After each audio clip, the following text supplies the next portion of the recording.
in addition to these cuts, this administration has a disastrous new proposal to cap what are sometimes called indirect research costs. Here is a Doge guy in a group interview with Elon explaining the rationale. So if I take NIH as an example, today, if you're an NIH researcher and you get a $100 grant at your university, today you get to spend 60 of that and your university spends 40 of that. The policy that we're proposing to make is that you get to spend 85 of that and your university spends 15. So that's more money going directly to the scientists who are discovering new cures.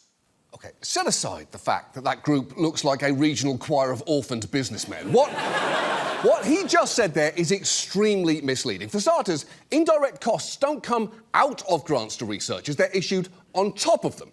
Essentially, right now, if you get $100 to fund your research, your university gets an additional $40. And it's not ideal that he doesn't seem to know that, especially as, under this new plan, that $40 would be capped at $15, which is a real problem because that money goes to cover costs that make research possible, like buildings, utilities, lab equipment, animal caretakers and other support staff. As one expert pointed out, if you're going to use mice for your experiment, you actually need a mouse facility.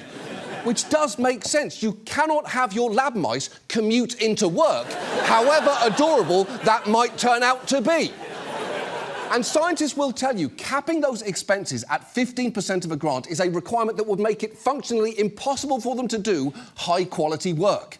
Here is one scientist explaining what it would mean for his research on pneumonia. If there are no indirect costs flowing, we can't keep the computers running. If we can't keep the computers running, we can't do the science that we're doing. If we're supposed to work without buildings, without computers, without centrifuges, there's no way to get that done from someone else. Right.